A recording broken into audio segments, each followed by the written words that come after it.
Hello, welcome to the fullness of life with Dr. Japhet Omaye. I'm excited to have you join me today on this edition as I'll be continuing our conversation on the Be, Do, Have framework. Remember, for some time now, we have been discussing the Be, Do, Have framework. And we had previously introduced the framework as a simple but powerful framework that helps individuals to live their life to the fullest. And we had previously said that this framework can be used in several aspects of life. It is useful for personal development. It is useful for leadership development and coaching. It is useful for business development, right? So it is useful even for financial management. And so we went ahead to establish the fact that it is focused primarily on who you are becoming before talking about what you can do and what you can have. And to help us push forward, we went ahead to begin to focus on the B component, which is focused on who you are becoming. We had established the three key pillars that powers the B component to include your identity, your mindset, and your values. And so for the last two editions of our broadcast, I discussed the power of your identity. The power of your identity. And while we're trying to clearly define what your identity is, I established this key um, truth that number one, that is important you take note that as a human being, you are primarily a spirit being that is housed in a human body. And that as a spirit being, you were created. And the one who created you gave you an identity, which is to be discovered. And what was worth noting from that discussion is the fact that we established that identity is not a choice. You don't choose your identity, you discover your identity because your identity was given to you by the one who created you, primarily as a spirit being.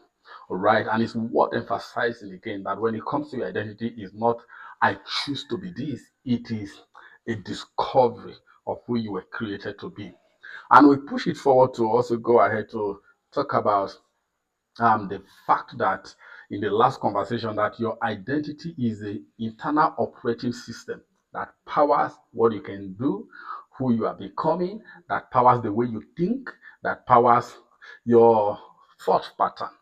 Okay, and from that conversation, I went to use the simple analogy of a computer way of communicating. And I say that in a very simple term, that when you talk about the operating system is the brain and traffic controller of your computer. And we went ahead to say that without an operating system, the applications in your computer wouldn't run, right? The hardware components in your computer couldn't communicate. And in fact, without an operating system, your machine becomes unusable. Wow, think about that. And so we brought that analogy into the discussion on your identity to emphasize that earlier fact that your identity is the operating system that powers your being, that powers your action, that powers what you can have, right? So if we put this analogy a little bit further into our discussion, which is where I'm going to be focusing on today, it underscores how important your identity is to who you are, to what you are becoming, and to what you can do, to you living your life to the fullest. And so today, I want to build further on this briefly in our conversation today, right? And this is this fact that your identity is the brain that powers who you are becoming, that powers what you can do. Using that analogy of the operating system that I defined for you from the computer. All right. Now, if you apply that a little bit further, you will clearly understand that just as a computer will be unusable without the operating system, every man that is not able to have a proper comprehension and understanding of his identity, his life will not be productive. He will not be able to live and lead a successful life. And so today, what I want to do is to push forward this conversation around the connection between your brain and your identity, right? Remember, in that definition of the operating system, I say it is the brain and the traffic controller of the computer. So your brain, right? Your identity is the brain, right, that controls your being. That is what I'm saying. And so I want to look at that alignment between your brain and your identity in the conversation that will be having today. Okay, so if we, even in scientific studies, it's been established that there's a strong relationship between your brain and the way you think, your brain and your identity. I mean, your brain and your identity, right? There is even a theory around the mind brain identity theory that establishes the connection between your identity, your brain, your mind, and yes, so how you behave and what you do. And so I don't want to go into so much of the scientific discussion, but I want to just stay at the basic level to let us see the connection between your identity and how your brain functions in what you can do and who you are becoming. All right, so the key thing to note here is there are three, four things that I will be pointing out from the discussion of the connection between your brain and the alignment that it has with your identity. Now, basically, um, your identity becomes your internal script, right? We have said it is your operating system. That means it is the internal script, right? That function based on the picture you have painted for yourself regularly. So there is a script that your brain establishes that now powers your identity. So that internal script, you know what a script is? A script is already written and it has inscription on it, right? Inscription scripted on it that you are reading. So there is something that is already inscribed in your brain. That is the function of the stories you have told yourself about your identity. Who am I? For instance, if you primarily perceive yourself as someone who is a leader, your brain will work constantly to want to act in the direction of the one who is a leader. Now, so if you establish yourself from the perspective of saying, yes, I know I was created as a spirit being, and as a spirit being that I am, I live from inside out, not from outside out, which is one of the key things that we have been discussing in the course of the Be Do Have framework. So your brain will begin to align to that fact that yes, this person knows who he is as a spirit being that operates from inside out and not from what? From outside in. And that will begin to condition the way you behave, the way you react, the way you act, and the way you do things.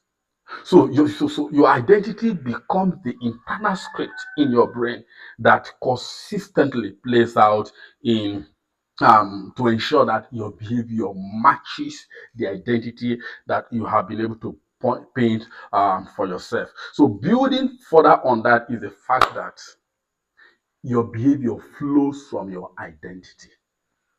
Your behavior flows from from your identity. I'll take a short break and then I'll be back. When I'm back, again, I'll wrap up this discussion on the connection between your brain and your identity.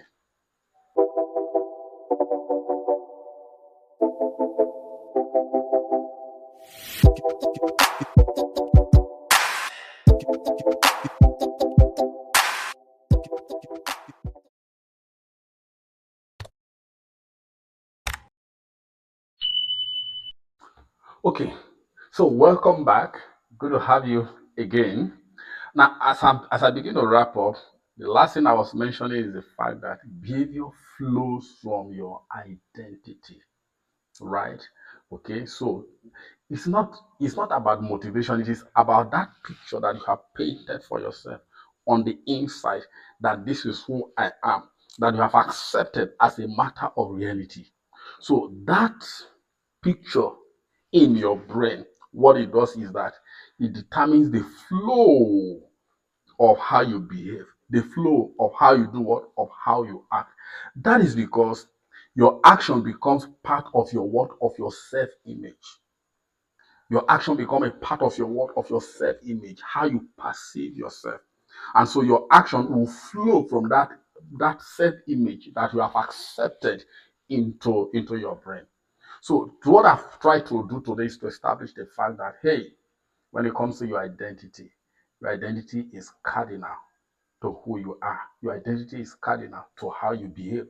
Your identity is cardinal, right, to how you are able to, process life, and then to you leading and living a successful life, and by extension, living your life to the fullest. All right. So, and as I wrap up today, the key thing that I will highlight as I close is the fact that your brain protects consistency. That is to say that when you consistently give this right picture of who you are, of your identity your brain begins to understand that rhyme and then pushes itself to consistently act in that pattern. Okay, so the last part of my conversations with you today is the fact that your brain protects consistency. Your brain works to protect consistency. And what that the fact that I want to emphasize with that statement is that when you over time have given a certain picture to your brain about who you are, your brain understands the fact that it wants to protect you, to ensure that you act consistently with that picture, with that image. That means if you are trying to act contrary to your identity, your brain will protest against it. You see, this will keep flashing your mind back to that definition I gave you, liking your operating system of a computer to your identity and your brain, right?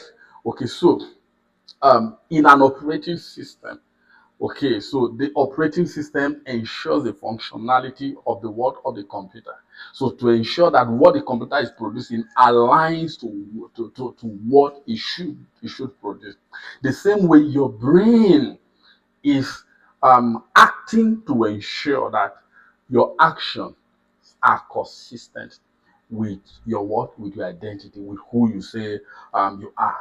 So the question your brain is asking all of the time is: this action we're about to take, is it consistent with who you are? Is it consistent with your identity? So this underscores how important your identity is to you living your life to the fullest. Remember that you are a spirit being, and that identity powers your actions, it powers the way you think, and then ultimately powers who you are becoming. All right, and this is where I'll wrap up today on this edition of The Fullness of Life with Dr. Japhet Omaye. Thank you and enjoy the rest of your day.